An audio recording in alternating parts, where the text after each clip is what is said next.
So there's been this rumor going around that the creator of One Piece, Eiichiro Oda, and the creator of Fairy Tail, Hiro Mashima, have been having this little rivalry going around, and apparently that these treasure hunters that we saw in the last chapter and this chapter are supposed to be Hiro taking shots at Eiichiro Oda's One Piece, and they're supposed to be representations of the Straw Hats or whatever. And to be honest with you, I kind of can see it in a way, but then not really. I mean, the guy that keeps going dun dun, and he has like the gadgets, and he keeps saying super and everything, it kind of seems a little bit, but then at the same time I feel as though two famous mangakas aren't really gonna indulge in such a thing like that. You know, two older Japanese males that write, you know, comic books aren't gonna really have some sort of childish beef like that. If anything, maybe they're having a little fun and playing around, but I really don't see it at the same time. But what do you guys think? Do you think that this is like them going back and forth? Because in One Piece apparently there's, you know, these fairies, and there's a couple of jabs at Fairy Tail supposedly, and then in Fairy Tail now these treasure hunters are supposed to be his jabs back, but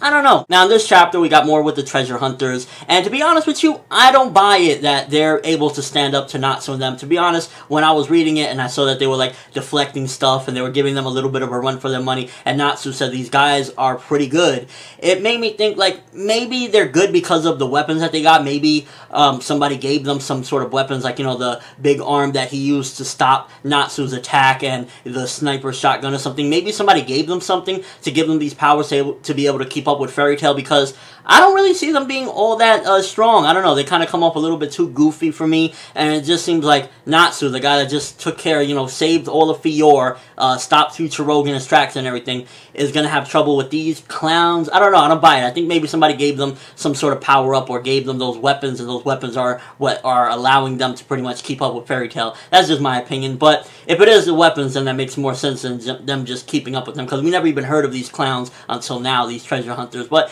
it still gives a little bit of an interesting thing that they're not immediately kicking these treasure hunters' asses, and they're kind of stalling for time, or, you know, just stalling them in general. So we'll see where that goes. Now, the most important part of the chapter was definitely the Erza stuff with the Eternal Flame.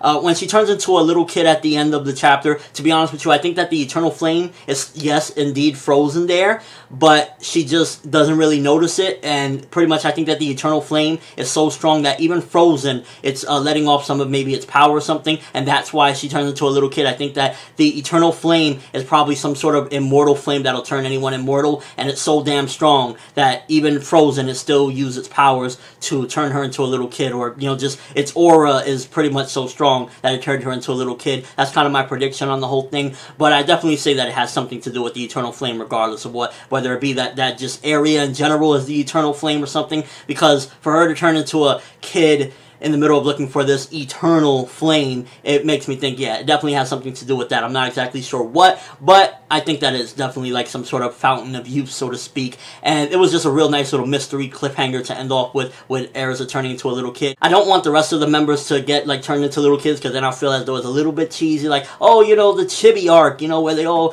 turn into Chibis and gotta fight back. I feel as though that would be a little bit cheesy. It would be funny, but at the same time I prefer for maybe just Erza to stay like that, and the rest of them, they, you know, figure out the problem before they get turned into Chibis. Maybe one other member, okay, whatever, but I don't want everyone to get turned into Chibis, because it's gonna feel a little bit too cheesy for me. Overall chapter had a little bit of comedy, had a little bit of suspense, didn't move too much, but definitely gave a little bit more into the mystery of the Eternal Flame, and the comedy stuff was pretty funny. So I give this chapter, it was a good 7 out of 10. It was a good chapter. Wasn't great, wasn't amazing or anything like that, but it definitely provided a little bit more to the mystery of what's going on here with the giants being frozen, and it also had more with the treasure hunters, which I really hope that they get their asses kicked real soon, because once again, they remind me of the Executioners, pretty much some people that are trying to be menacing, but they're really not. I kind of really hope that Hiro stops this pattern that he keeps on doing with Lucy, where she shows up and, you know, she tries to do something and it never really works out, like when she summons Sagittarius in this chapter. It's like,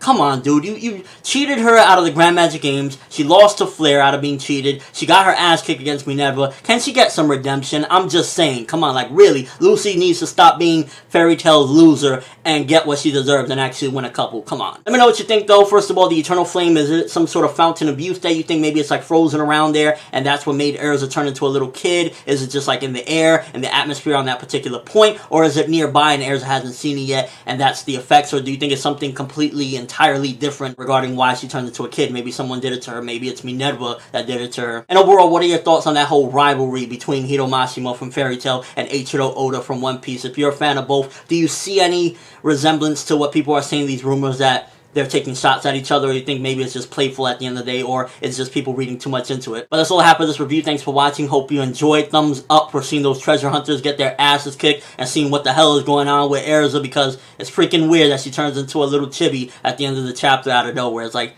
it's the eternal flame. I'm ForneverWorld, and as always, people, have an awesome day.